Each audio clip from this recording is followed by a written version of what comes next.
Assalamualaikum warahmatullahi wabarakatuh. Berjumpa kembali bersama saya Mariana Safitri, masih di mata kuliah Manajemen Jaringan.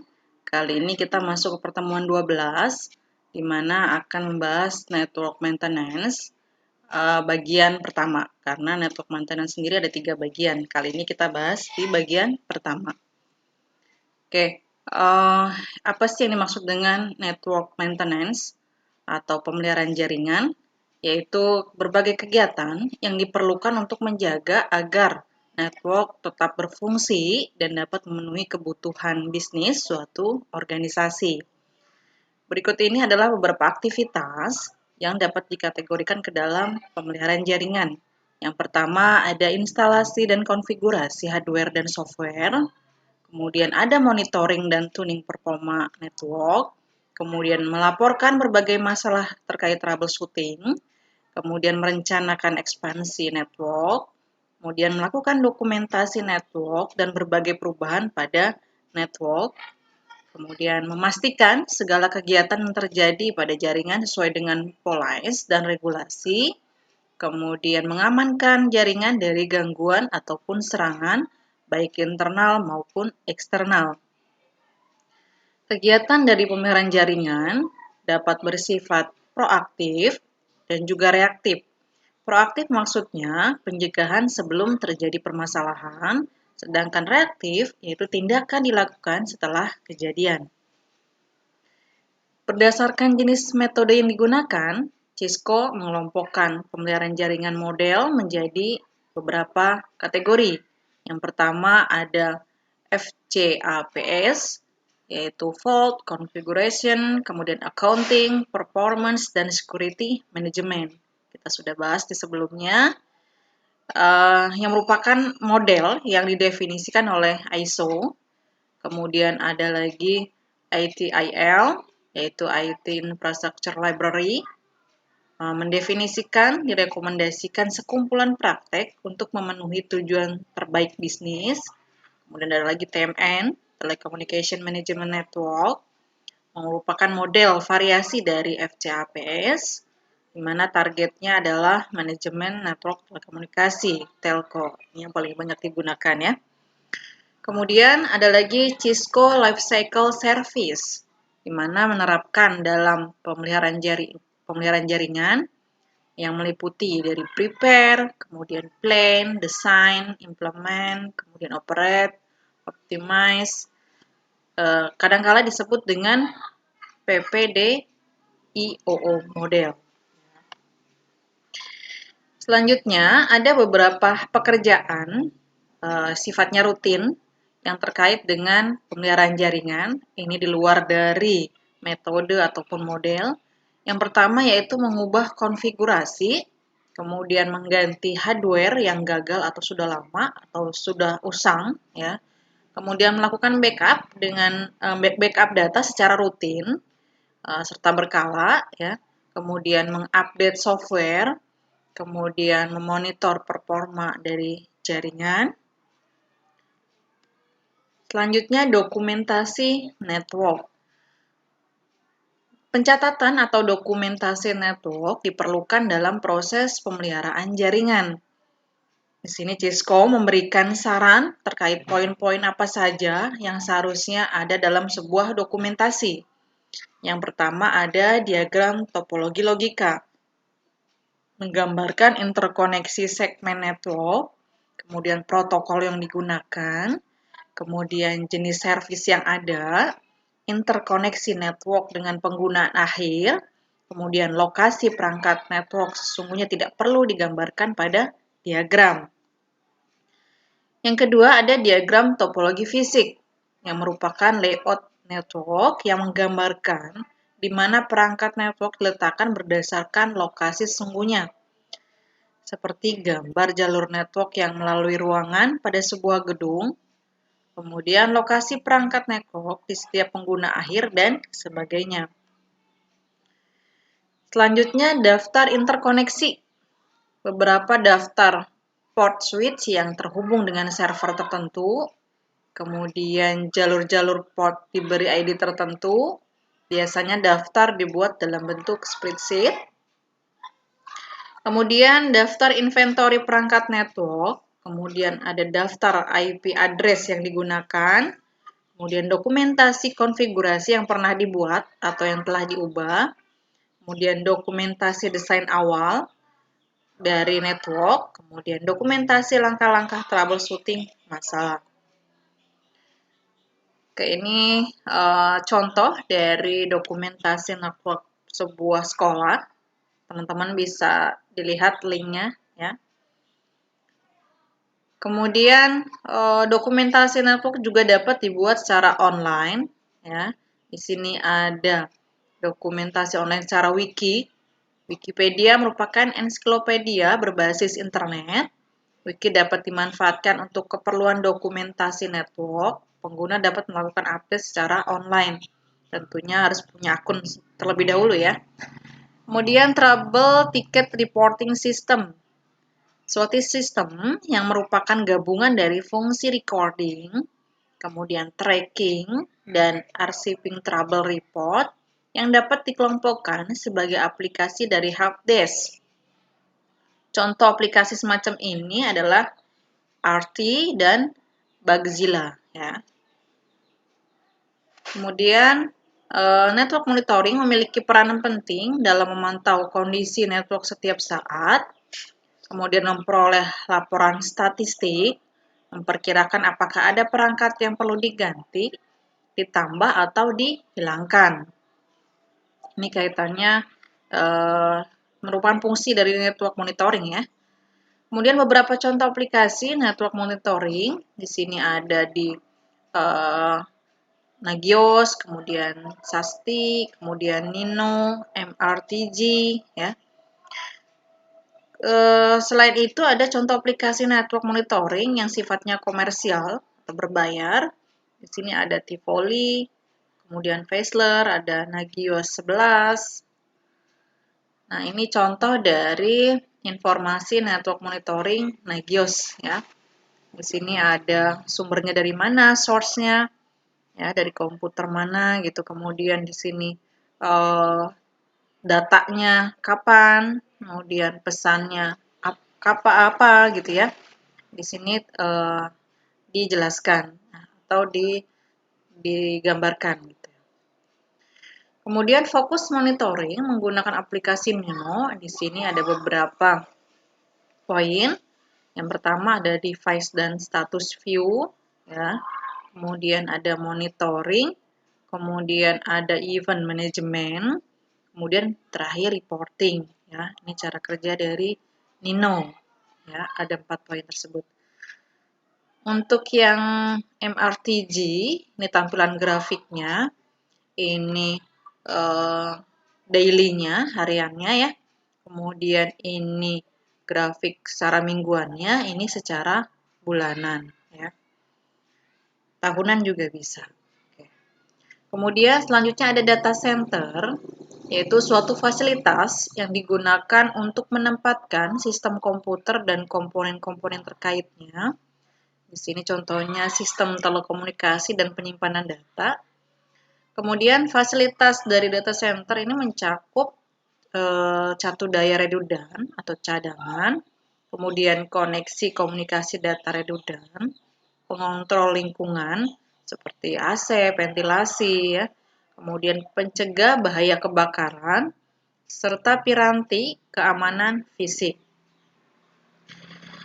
Seringkali data center identik dengan Network Operation Center (NOC) yang merupakan sebuah area terbatas dan di dalamnya terdapat berbagai fasilitas untuk memonitor aktivitas dari server, kemudian web traffic, dan performa dari jaringan.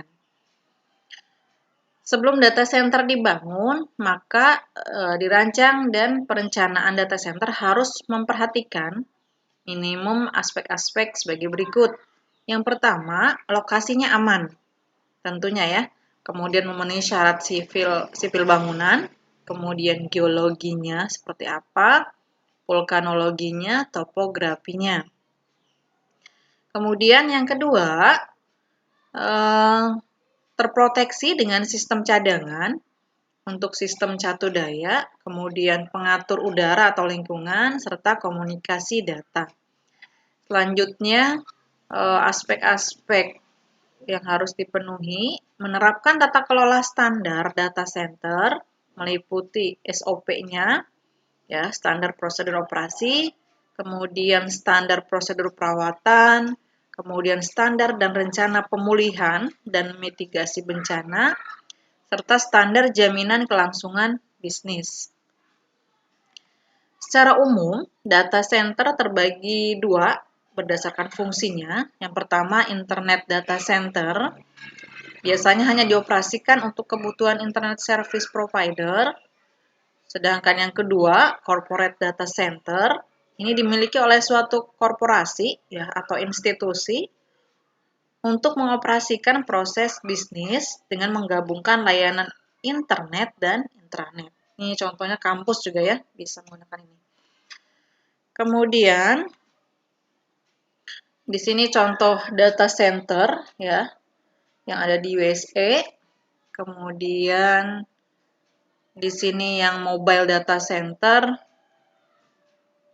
Di sini layout bangunan data center ya, datanya kurang lebih seperti ini. Di mana powernya ada di mana, kemudian bagian pendinginnya, provisioningnya ya, dan lain-lain.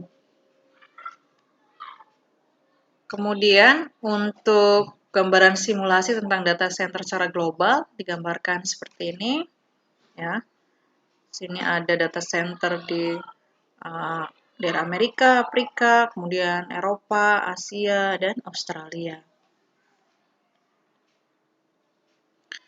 Selanjutnya, servis utama yang secara umum diberikan oleh data center. Yang pertama, Business Continuance Infrastructure, ya, atau infrastruktur yang menjamin kelangsungan bisnis. Aspek-aspek yang mendukung kelangsungan bisnis ketika terjadi suatu kondisi kritis terhadap data center. Aspek tersebut antara lain pemilihan lokasi data center, kemudian kuantifikasi ruang data center, layout ruangan, serta instalasi data center, kemudian sistem elektrik yang dibutuhkan, pengaturan infrastruktur jaringan yang scalable, kemudian pengaturan sistem pendingin dan fire suppression. Yang kedua, di sini infrastruktur keamanan data center terdiri dari sistem pengaman fisik dan non-fisik. Yang pertama, untuk pengaman fisik, akses user ke data center berupa kunci akses yang memasuki ruangan, kartu akses atau biometrik, ya, bisa berupa kartu atau biometrik, serta segenap petugas keamanan yang mengawasi keadaan data center, baik di dalam maupun di luar.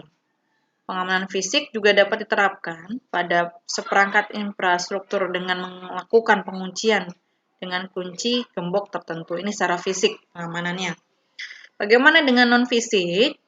Yaitu dilakukan terhadap bagian software atau sistem yang berjalan pada perangkat tersebut, antara lain dengan memasang beberapa perangkat lunak keamanan, seperti access control list, firewall, kemudian IDS, host IDS, fitur-fitur keamanan pada layer 2 maupun layer 3, disertai dengan manajemen keamanan.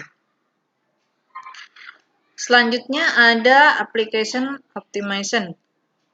Nah, itu optimasi aplikasi, ini berkaitan dengan layer 4, kemudian layer 5, untuk meningkatkan waktu respon suatu server bertujuan untuk mengoptimalkan jalannya suatu aplikasi dalam suatu sistem.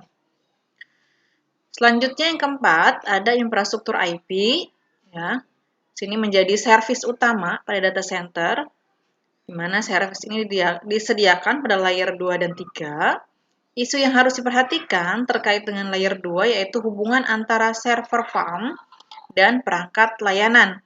Kemudian memungkinkan akses media, mendukung sentralisasi yang reliable, loop free, predictable, kemudian dan scalable.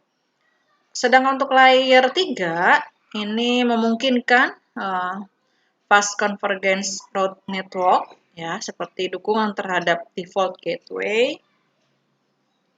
Yang kelima, yaitu media penyimpanan. Data center juga digunakan sebagai pusat seluruh data-data yang diakses oleh semua klien yang terhubung.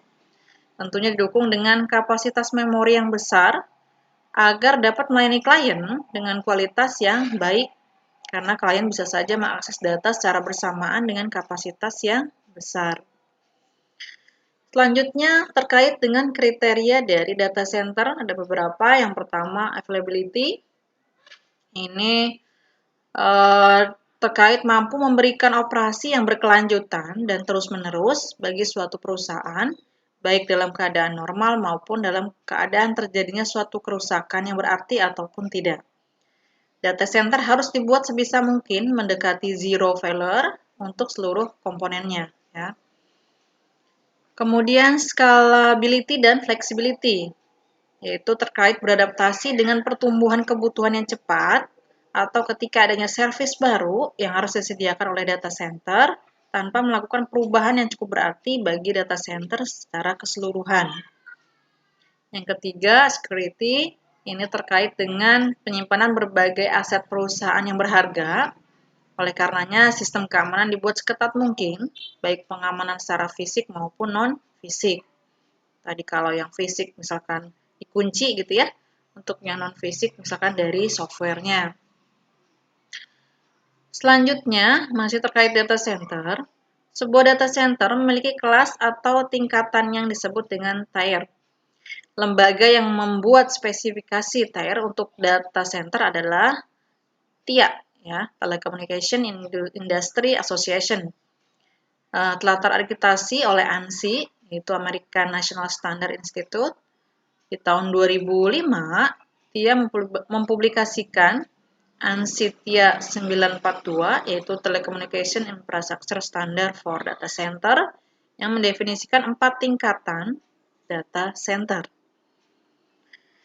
4 tingkatan tersebut, yang pertama yaitu tingkatan yang pertama memiliki kemampuan yang high availability, ini mencapai 99,676%, tidak memiliki redundansi, ya, atau kerangkapan, backup power, kemudian backup server, backup hardware, dan downtime dalam setahunnya maksimal 28,8 jam. Untuk tingkatan yang kedua, yaitu data center yang memiliki kemampuan high availability mencapai 99,749%, memiliki redundansi power dan cooling, tapi tidak memiliki redundansi hardware dan fault tolerance. Downtime maksimal dalam setahunnya adalah 22 jam. Kemudian untuk tingkatan ketiga, data center yang memiliki kemampuan high availability-nya mencapai 99,982%. Kemudian dia memiliki redundansi power, cooling, kemudian hardware, namun tidak memiliki downtime. Tapi memiliki downtime 1,6 jam per tahunnya. Untuk tingkatan keempat, itu data center yang memiliki kemampuan high availability mencapai 9,95%, kemudian memiliki redundansi power, kemudian cooling dan hardware, serta fault tolerance dengan downtime 1/4 jam per tahunnya. Itu tingkatan dalam data center. Ini tabel tingkatannya, ya. Kemudian